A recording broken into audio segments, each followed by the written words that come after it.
Yaxşı, başlayaq görək. Deməli biz demişdik ki, Cənubi Qafqaz əvvəlcə buradan başlayaq. Çar Rusiyasının devrilməsindən. Bir dənə deyək, Çar Rusiyası nə vaxt devrildi? 17 fevralında. Nə yaradıldı Çar Rusiyası devrildikdən sonra? Müvəqqəti hökumət quruldu.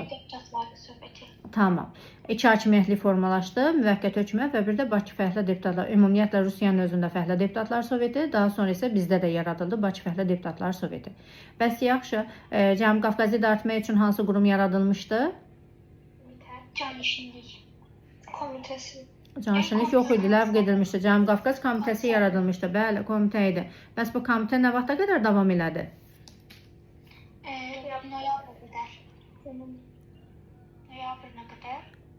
Oktyabrın sonu deyək də. Oktyabrın sonunda nə oldu? Oktyabr çevrilişi baş verdi və Oktyabr çevrilişinin nəticəsində komitə də ləğv edildi, müvəqqəti hökumət də devrildi və onun yerində isə artıq komissarlıq yaradılmış oldu. Cənubi Qafqaz komissarlığı nə vaxta qədər davam etmişdi? Aprelə qədər. Cənubi Qafqaz komissarlığı Fevralı kimi 18-in yanvarına qədər deyək davam etməsini və 18-in yanvarından sonra da fevralından deyək xüsusilə nə yaradılmışdı? Seyim yaradıldı. Aha. Bəs bu Seyimin tərkibində hansı dövlətlər var idi? Dövlət deməyək daha doğrusu. Hansı nümayəndələr? Ermənilər, Gürcülər və Azərbaycan nümayəndələri. Hələ dövlət demirik, dövlət yox. Sadəcə olaraq bir qurum, bir nümayəndələr kimi onlar var idi. Yaxşı, Seyimin özü nə vaxta qədər fəaliyyət göstərdi?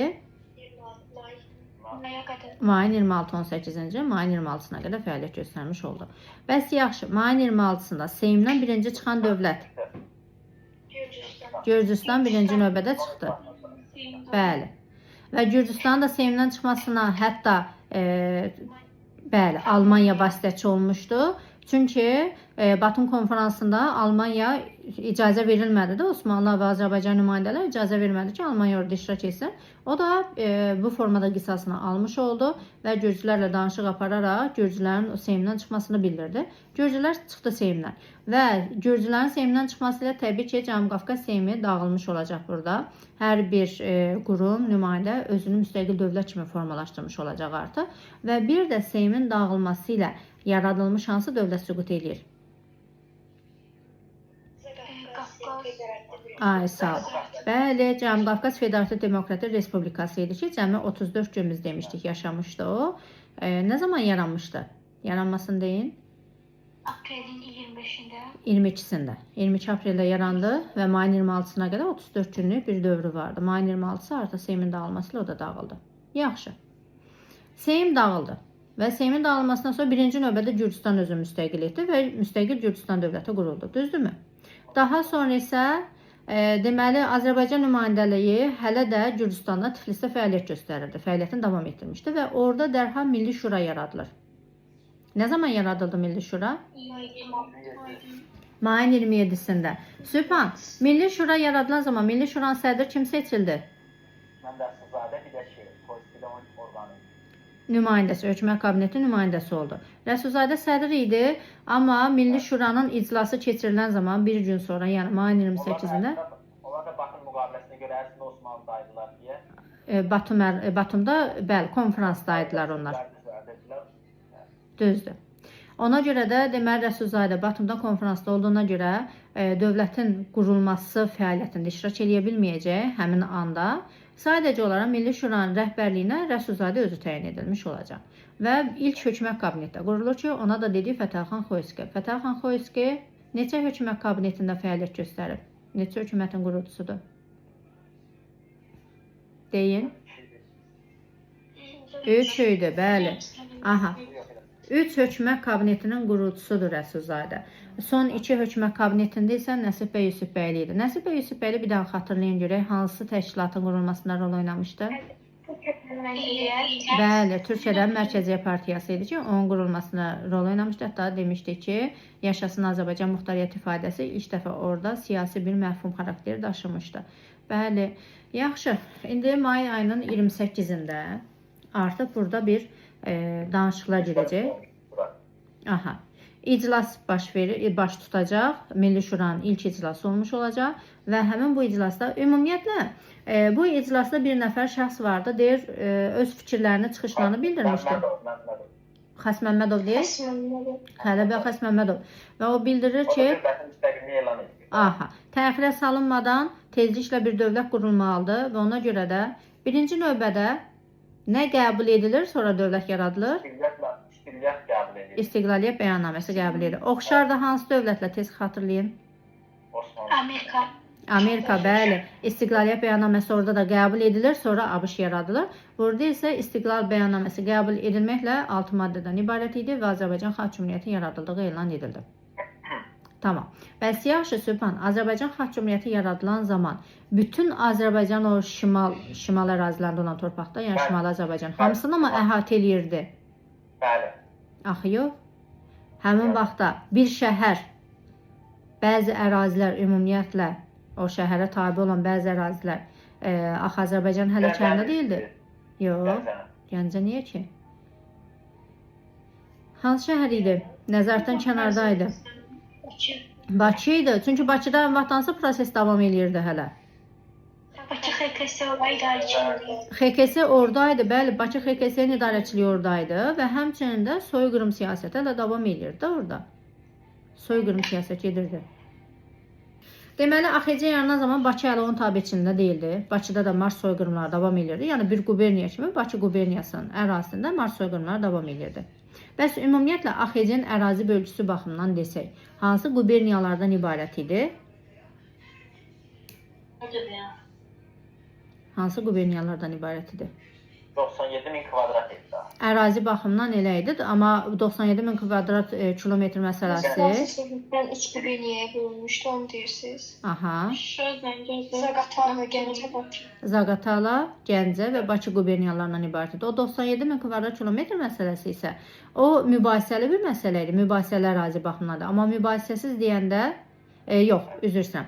114.000 kvadrat kilometr ərazi mübahisəli ərazi idi, amma 97.000 kvadrat kilometr ərazi isə mübahisəsiz ərazi hesab olunurdu. Çünki o mübahisəli niyə deyirik? Ərazilərin bir qismi həmin vaxtlarda verilmişdi ermənilərə, bir qismi də Gürcüstanın nəzarəti altındaydı. Daha sonraki gedişatlarda bu məsələlərdən də biz danışacağıq artıq. Gürcülər sonralar Azərbaycan torpaqları olduğunu təsdiqləmiş olacaqlar 19-cu ildə danışıqlar gedən zaman. Yaxşı. Deməli, Bakı nə vaxt azad olunacaq Sübhan? 18-də. 18-dir. Onsuz da zaten 18-dən danışırıq. 18-in hansı ayında? Artıq burada bizə aylar lazımdır. İyulunda da. Niyə iyulunda? İyulunda Bakı XKS süqut eləyir. Amma Bakı hələ yenə də bolşeviklərin nəzarəti altındaydı axı. Tez deyək. 15 sentyabrında tamamilə azad olunacaq və bununla da soyqırımlar başa çatacaq. 17-sində isə nə baş verir? Mərkəz köçürüləcək. Bəli, mərkəz köçürüləcək ora. Bəs yaxşı, ilk hökumət kabineti dedi ki, Fətəli Xoyskinin rəhbərliyi ilə mayın 28-nə yaradıldı. Bəs bu hökumət kabineti nə vaxta qədər fəaliyyət göstərib? iyunun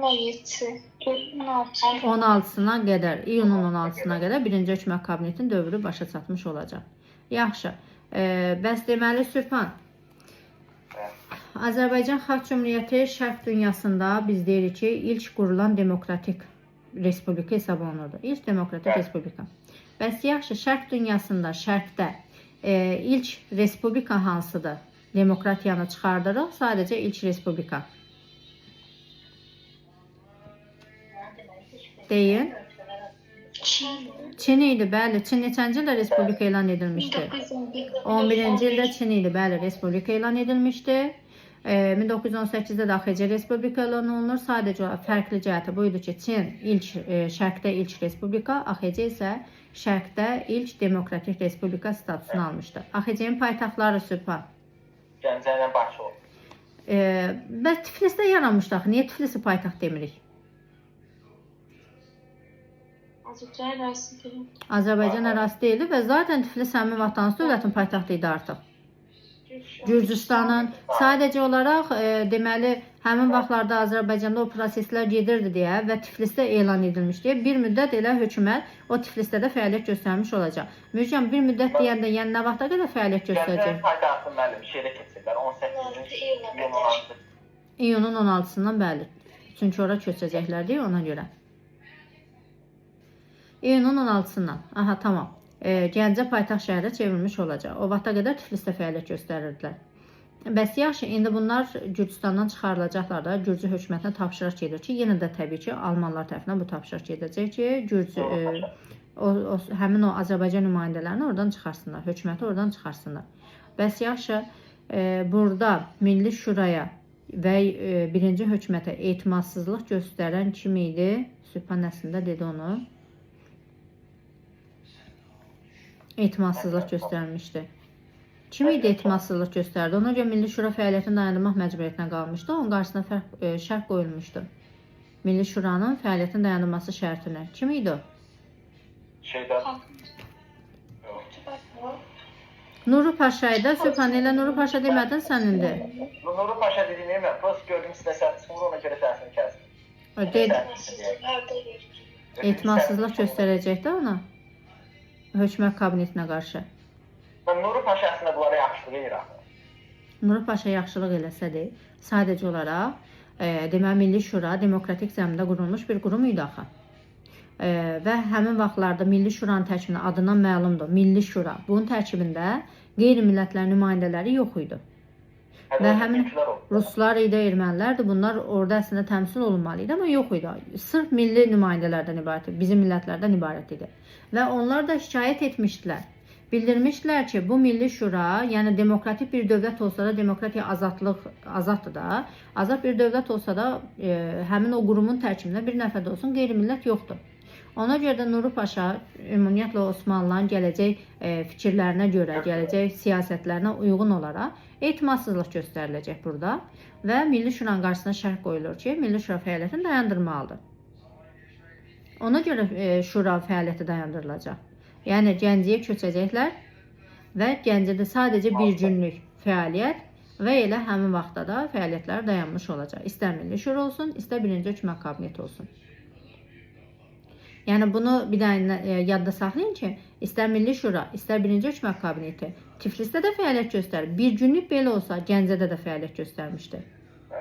Müjgan, mən də görürüm Gəncədə Azərbaycan Xalq Cümhuriyyətinin binası indiki hal-hazırda hansı binadır?